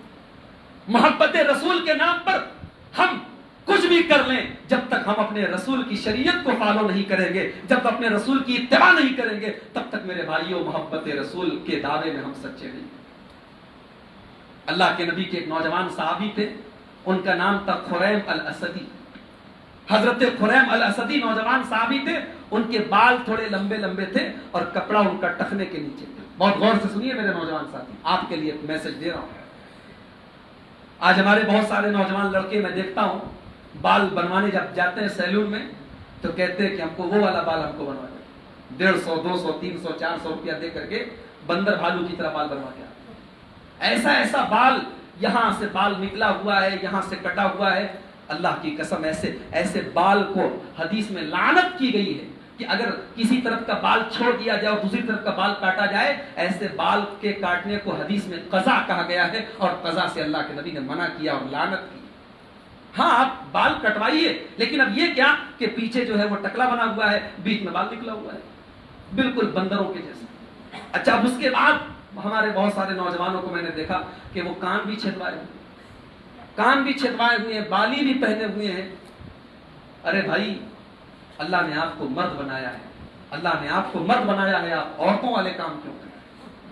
حضرت خریم الاسدی رضی اللہ تعالیٰ عنہ نوجوان صحابی ہیں، بال تھوڑے لمبے لمبے ہیں اور کپڑے ٹخنے کے نیچے ہیں، اللہ کے نبی کو پتا چلے۔ ابو داؤد کتاب اللباس کی روایت ہے، اللہ کے پیارے حبیب کو پتا چلا، آپ نے کہا اپنے صحابہ کے سامنے کہ خریم بہت اچھے انسان ہیں، خریم بہت بڑھیا انسان ہے، بس دو چیزوں کی کمی ہے، لولا طول جمتہ و اسبال ازارہ، بال تھوڑے لمبے ہیں اور کپڑا ٹکنے کے نیچے رہتا ہے، یہ دو چیزیں اگر دور کر لیں تو خریم بہت اچھے انسان۔ حضرت خریم رضی اللہ تعالیٰ عنہ کے کانوں میں اللہ کے پیارے نبی کے یہ جملے پڑ جاتے ہیں، ان کو پتا چلتا ہے کہ میرے بارے میں اللہ کے نبی نے یہ جملے کہے ہیں۔ میرے پیارے بھائیوں، صحابہ کرام ہماری طرح ایک ایک گھنٹے دو گھنٹے تقریریں نہیں سنتے تھے، وہ نبی کی ایک بات سنتے تھے، اس پر عمل کرتے تھے۔ حضرت خریم کے کانوں میں اللہ کے نبی کے یہ جملے پڑے، حدیث کے الفاظ ہیں، انہوں نے کینچی اٹھائی اور اپنے بالوں کو چھوٹا کر کے کان کے اوپر کیا اور اپنے کپڑے کو کاٹ کر کے ٹخنے کے اوپر کیا۔ اس کو کہتے ہیں محبت رسول، کہ رسول کا حکم آ گیا، رسول کا آرڈر آ گیا تو ساری کائنات ایک طرف ہے اور رسول کا فرمان ایک طرف ہے۔ اور میرے بھائیوں، جہاں جہاں تک میری آواز جا رہی ہے، اللہ کے گھر میں اللہ کو گواہ بنا کے کہتا ہوں کہ ہمارے اس اسٹیج سے، ہمارے اس پروگرام سے یہی دعوت ہے، یہی پیغام ہے، یہی میسج ہے کہ کسی کا ہو رہے کوئی، نبی کے ہو رہے، ساری کائنات ایک طرف اور مصطفیٰ کا فرمان ایک طرف، ہم اس کو محبت رسول سمجھتے ہیں۔ میری پیاری ماں اور بہنوں، آپ سے بھی دو چار باتیں کرنی ہیں۔ محبت رسول پر صرف مردوں کا ادھیکار نہیں ہے، آپ کا بھی ادھیکار ہے۔ آپ کے دل میں بھی اپنے رسول کی محبت ہونی چاہیے، رسول کی اتباع کا جذبہ آپ کے دل میں بھی ہونا چاہیے۔ ایک مثال دینا چاہتا ہوں کہ نبی کے زمانے کی عورتیں کیسی ہوتی۔ اللہ کے رسول کے ایک صحابی تھے، ان کا نام تھا جلیبیب رضی اللہ تعالیٰ عنہ، اللہ کے نبی کے بڑے جلیل القدر صحابی تھے، اور چہرے کے اعتبار سے کالے کلوٹے تھے اور چہرے پر کچھ داغ دھبے بھی تھے، کوئی یعنی شکل و صورت کے اعتبار سے خوبصورت نہیں تھے، لیکن اللہ کے نبی سے بہت محبت کرتے اور غریب تھے بیچارے۔ ایک مرتبہ اللہ کے نبی کے سامنے بات نکلی تو آپ نے پوچھا کہ تم نے شادی کی کہ نہیں جلیبی؟ کہا کہ نہیں اللہ کے رسول، شادی مجھ سے کون کرے گا، غریب آدمی ہوں، نہ شکل ہے نہ صورت ہے نہ پیسہ ہے، کون شادی کرے گا؟ آپ نے فرمایا اچھا تم ایک کام کرو، میں تمہارے لیے کوئی اچھا رشتہ دے دوں۔ اللہ کے رسول کے پاس ایک انصاری صحابی آئے، ان کی لڑکی خوبصورت ہے، پڑھی لکھی ہے اور ہر اعتبار سے بہترین ہے۔ اللہ کے پیارے نبی کو پتا تھا کہ یہ اپنی لڑکی کے رشتے کے لیے رشتہ تلاش رہے، پریشان ہیں۔ اللہ کے نبی نے کہا کہ اے میرے صحابی، میرے پاس تمہاری بیٹی کے لیے ایک رشتہ ہے۔ صحابی خوش ہو گئے، کہنے لگے اللہ کے نبی اگر کوئی رشتہ پیش کریں گے تو بہترین رشتہ ہوگا۔ کہا کہ اللہ کے نبی کس سے شادی کروانا چاہتے ہیں آپ میری بیٹی؟ کہا کہ ہم تمہاری بیٹی کی شادی جلیبیب سے کروانا چاہتے ہیں۔ حدیث کے الفاظ ہیں، مسند احمد کی روایت ہے، صحابی نے کچھ کہا تو نہیں، اتنا کہا کہ اللہ کے نبی میں گھر میں تھوڑا سمجھ لیتا ہوں، لڑکی کی ماں سے سمجھ لیتا ہوں، اس کے بعد میں کوئی جواب آپ کو دیتا ہوں۔ اس سے ایک مسئلہ یہ پتا چلا کہ اس زمانے میں بھی رشتہ ناتا کرنے میں لوگ اپنی عورتوں سے، بیویوں سے سمجھتے تھے۔ کہا کہ میں گھر میں سمجھ کر کے پھر آپ کو بتاؤں۔ وہ صحابی اپنے گھر جاتے ہیں اور اپنی بیوی کو جا کر کے بتاتے ہیں کہ اللہ کے نبی نے ہماری بیٹی کے لیے رشتہ بھیجا ہے۔ کس کا رشتہ بھیجا ہے؟ کہا کہ جلیبیب کا رشتہ بھیجا ہے۔ ان کی بیوی بہت ناراض ہوتی ہے اور بڑے غصے میں کہتی ہے کہ ہم جلیبیب کے ساتھ اپنی لڑکی کی شادی کریں گے۔ نہیں ایسا نہیں ہو سکتا۔ کہا کہ کتنے اچھے اچھے گھروں کے رشتے آئے، ہم نے ٹکرا دیے، ہم اپنی خوبصورت اور خوبصورت لڑکی کی شادی جلیبیب سے کریں گے۔ لڑکی کی ماں نے فوراً اس رشتے کو ریجیکٹ کر دیا۔ غور سے سنیے گا میری پیاری ماں، محبت رسول کا مطلب کیا ہے یہ اللہ کے نبی کی صحابیات سے سمجھیے آپ۔ کہا کہ ہم شادی نہیں کریں گے جلیبیب سے اپنی بیٹی کی۔ بیٹی اپنے ماں باپ کی بات سن رہی تھی، گھر کے اندر موجود تھی۔ بیٹی اپنے ماں باپ کے سامنے آتی، بیٹیاں عام طور سے اپنے رشتے ناطے کی بات ماں باپ کے سامنے نہیں رکھتی ہیں، شرماتی ہیں، مگر یہ بیٹی نبی کے زمانے کی بیٹی کیا جواب دے رہی ہے میرے بھائیوں، ہم سب کو غور کرنا چاہیے اور سب۔ وہ بیٹی کہتی ہے اے امی جان، اے ابو جان، مجھے پتا ہے کہ آپ کو یہ رشتہ پسند نہیں ہے، مجھے اچھی طریقے سے معلوم ہے کہ آپ میری خوشی کے لیے رشتہ نہیں کرنا چاہتے ہیں، مگر میں آپ سے ایک سوال کرنا چاہتی ہوں کہ یہ رشتہ ٹھکرانے سے پہلے اور اس رشتے کو ریجیکٹ کرنے سے پہلے آپ نے اس بات پر غور کیا ہے کہ رشتہ بھیجنے والا کون ہے؟ یہ رشتہ بھیجا کس نے ہے؟ حل تردون علی رسول اللہ صلی اللہ علیہ وسلم امرہ، کیا آپ اللہ کے رسول کا حکم ٹھکرائیں گے؟ ماں باپ کے لیے یہ بات سوچ کے باہر تھی۔ بیٹی نے بس اتنا کہا کہ جائیے آپ اللہ کا نام لے کر کے اس رشتے کے لیے ہاں بول دیجئے، اور مجھے یقین ہے میرے نبی نے رشتہ بھیجا ہے میری زندگی کے لیے، اس سے بہتر کوئی رشتہ نہیں ہو سکتا۔ وہ صحابی اللہ کے پیارے نبی کے پاس آتے ہیں صلی اللہ علیہ وسلم اور پوری بات سناتے ہیں اور کہتے ہیں، صاف صاف بتا دیتے ہیں کہ اللہ کے نبی، یہ میری بیٹی نے جب یہ سنا کہ آپ نے رشتہ بھیجا ہے تو وہ تیار ہو گئی، ورنہ ہم تیار نہیں تھے۔ اللہ کے پیارے نبی نے ہاتھ اٹھائے اور کہا، اللہم بارک لہا فی عیشہا ولا تجعل عیشہا کدن کدا۔ اللہ کے نبی نے فرمایا کہ اے اللہ، اس لڑکی کی زندگی میں تو برکتیں عطا فرما، اس کی زندگی میں کوئی تکلیف نہ آئے۔ اور اس عورت کی شادی، اس لڑکی کی شادی حضرت جلیبیب کے ساتھ ہو جاتی ہے اور بڑی محبت اور بڑی خوشی کے ساتھ دونوں میاں بیوی اپنی زندگی گزارتے ہیں۔ یہ ہوتی ہے محبت رسول۔ حضرت مغیرہ ابن شعبہ رضی اللہ تعالیٰ نبی کے صحابی ہیں، انہوں نے ایک انصاری عورت کو نکاح کا پیغام بھیجا۔ نبی اکرم صلی اللہ علیہ وسلم کے پاس آئے اور کہا کہ اللہ کے نبی، میں نے ایک رشتہ بھیجا ہے ایک انصاری عورت کو۔ آپ نے پوچھا کہ کیا تم نے لڑکی کو دیکھا ہے، اپنی ہونے والی بیوی کو دیکھا ہے؟ کہا نہیں دیکھا ہے۔ آپ نے فرمایا کہ جاؤ تم ایک نظر دیکھو تاکہ بعد میں زندگی اچھی گزرے۔ کئی خاندانوں میں ایسا بھی ہوتا ہے کہ لڑکے کو اس بات کی بھی اجازت نہیں دی جاتی ہے کہ وہ ایک بار لڑکی کو دیکھے، اور رشتہ جب ہو جاتا ہے، شادی ہو جاتی ہے، تو بعد میں لڑکا اپنے ماں باپ کو گالی دیتا ہے کہ انہوں نے ایسی لڑکی کے ساتھ میری شادی۔ شریعت نے جس چیز کو جائز کیا ہے، ہم اگر اس کو پابندی لگائیں گے تو وہ بھی غلط ہے، اور شریعت نے اگر کسی چیز کو جائز کیا ہے اور ہم اس کی جو لمٹ اور حد ہے اس سے آگے بڑھیں گے تو یہ بھی غلط ہے۔ آج کہیں کہیں اتنی سختی ہے کہ شادی کے پہلے لڑکا لڑکی کو دیکھ نہیں سکتا ہے، اور کہیں اتنی چھوٹ ہے کہ شادی کے پہلے ملاقات بھی ہو رہی ہے۔ نبی پاک نے فرمایا کہ اے مغیرہ، جاؤ لڑکی کو دیکھ لو۔ ابن ماجہ کے الفاظ ہیں، حضرت مغیرہ رضی اللہ تعالیٰ عنہ لڑکی کے گھر پہنچے، لڑکی کے باپ سے ملے اور کہا کہ میں آپ کی بیٹی کو دیکھنے آیا۔ حدیث کے الفاظ ہیں، فَكَأَنَّهُمَا كَرِهَا ذَلِكَ، لڑکی کے ماں باپ کو بڑا برا لگا۔ غور کیجئے میرے بھائیو، یہ کیسی سوسائٹی تھی، یہ کیسا سماج تھا صحابہ کا کہ اپنے ہونے والے داماد کے بارے میں بھی پسند نہیں ہے کہ ہمارا ہونے والا داماد شادی کے پہلے ہماری بیٹی کو دیکھے۔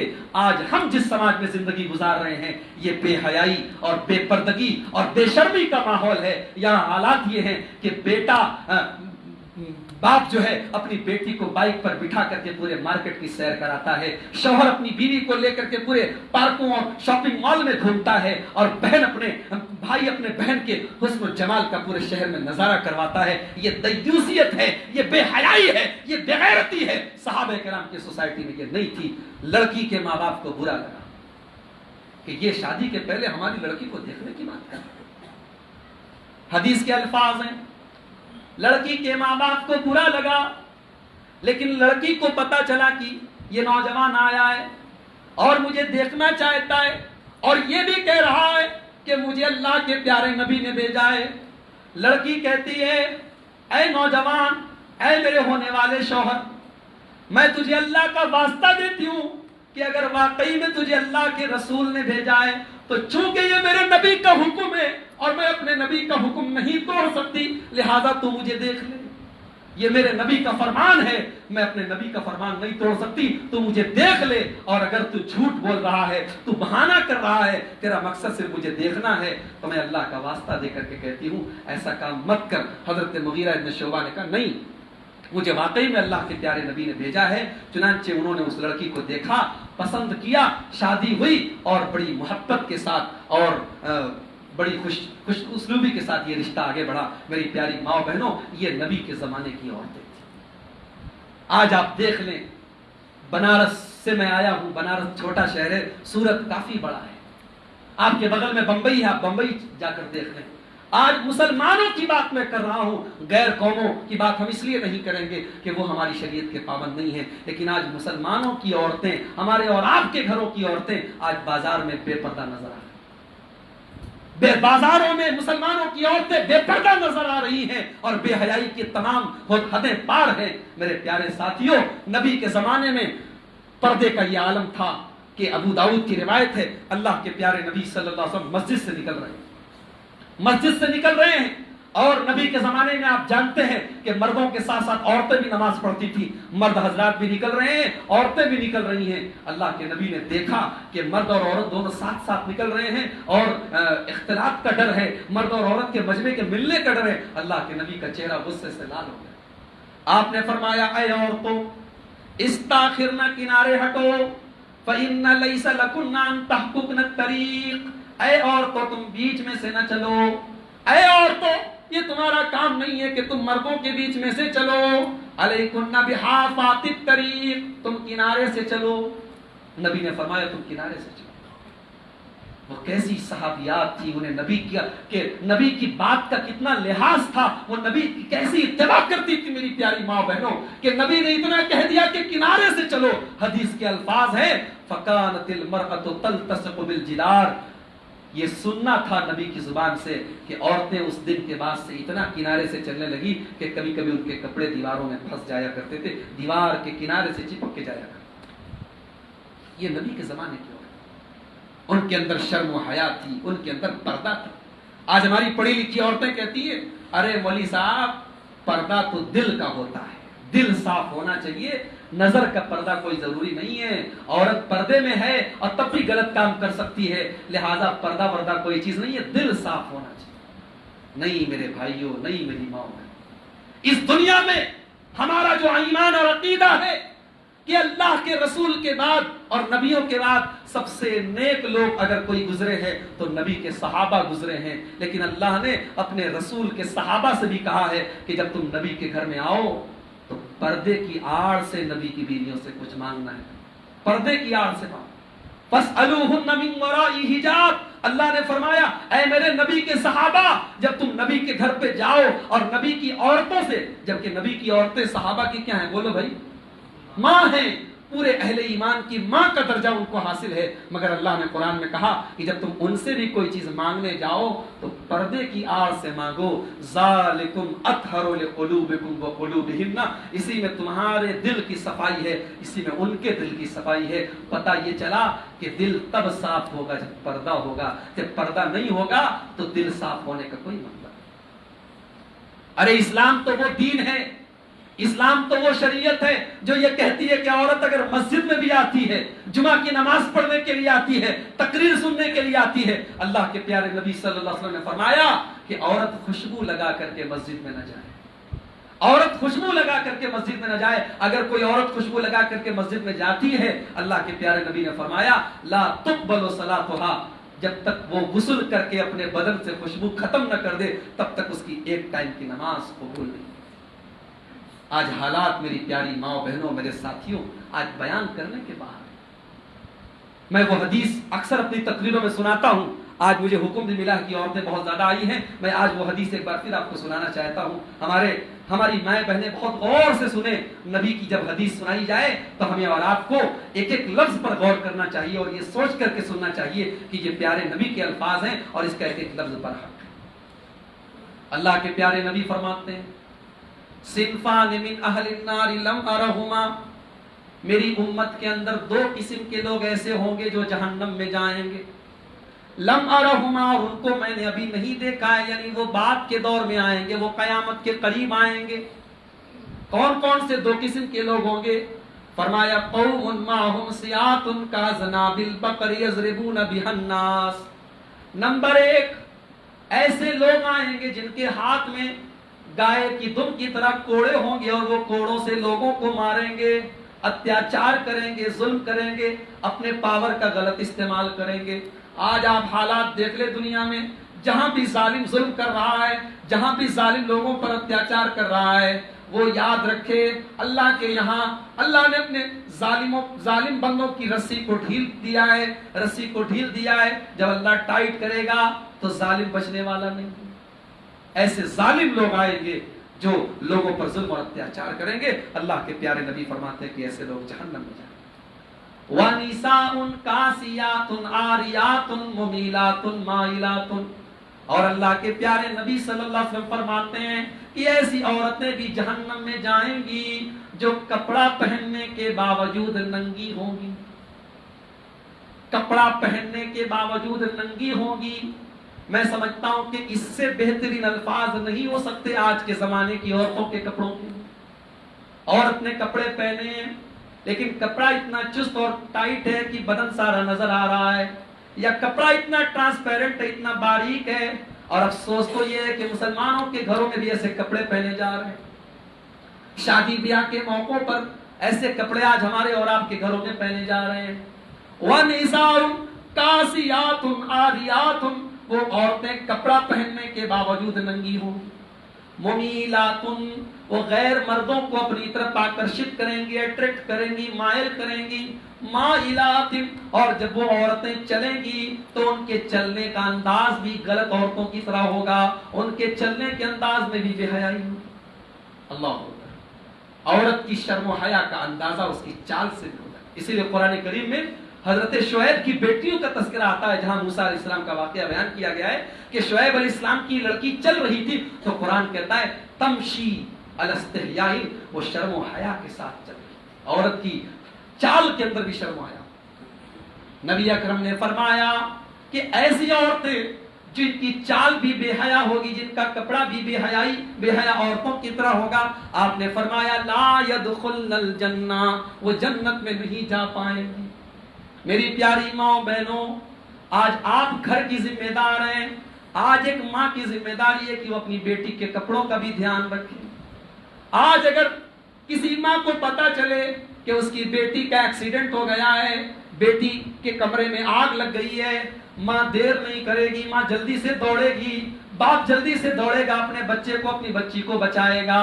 اپنے لڑکے کے ایکسیڈنٹ کی خبر سن کے باپ جلدی سے ہاسپٹل دوڑے گا. ضرورت پڑی تو اپنا بلڈ دے کر کے, اپنا خون دے کر کے اپنے بچے کو بچائے گا. قرآن کہتا ہے قُوا أَنفُسَكُمْ وَأَهْلِيكُمْ نَارًا. اے ایمان والو, اپنے آپ کو اور اپنے گھر والوں کو جہنم کی آگ سے بچاؤ. دنیا کی آگ تو پیٹرول اور ڈیزل سے جلتی ہے, جہنم کی آگ سے بچاؤ جو اللہ فرماتا ہے وقودها الناس والحجارہ, جو انسانوں اور پتھروں سے جلے. حضرت عائشہ رضی اللہ عنہا کے پاس ان کی بھتیجی آتی ہے, ان کے بھائی کی لڑکی, اور حدیث کے الفاظ ہیں اس کے بدن پر ایسا دوپٹہ ہوتا ہے, اس کے بدن پر ایسی اوڑھنی ہوتی ہے جو بالکل باریک کپڑے کی ہوتی ہے.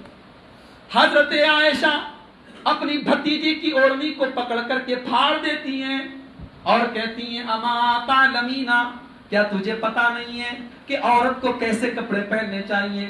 کیا تو نے سورہ نور کی تلاوت نہیں کی ہے؟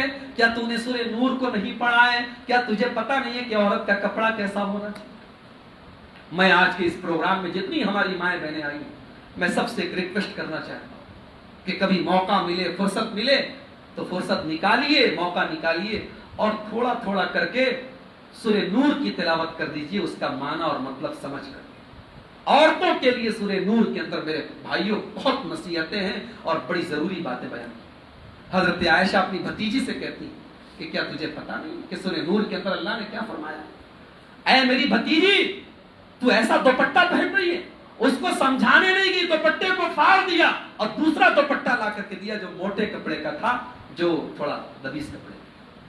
تو یہ نبی کی صحابیات کا حال تھا. میری پیاری ماں بہنوں, آج ہمارا اور آپ کا کیا حال ہے؟ بات وہی پھر آتی ہے, محبت رسول کا دعویٰ ہے, لیکن جو کسوٹی بتائی ہے قرآن کریم نے, اس کسوٹی پر آج ہمارا دعویٰ کھڑا نہیں کر رہا ہے. ایک آخری واقعہ سنا کے بعد ختم کروں گا, وقت زیادہ ہو رہا ہے. محبت رسول کی بات آئی ہے تو نبی کے صحابہ اور نبی کی صحابیات کے اتنے واقعات ہیں کہ آپ سنتے جائیں گے, میں سناتا جاؤں گا, نہ آپ تھکیں گے نہ میں تھکوں گا. میں ایک واقعہ سنا کر کے خاص طور سے اپنی ماں بہنوں کو ایک پیغام دے کر کے جانا چاہتا ہوں کہ ایک عورت کے لیے جنت کتنی بڑی چیز ہوتی ہے. ذرا آپ اس واقعے سے اندازہ لگائیں. بخاری کے اندر یہ حدیث موجود ہے. اللہ کے نبی صلی اللہ علیہ وسلم کے پاس ایک عورت آتی ہے. عورت کیسی ہے؟ کالی کلوٹی,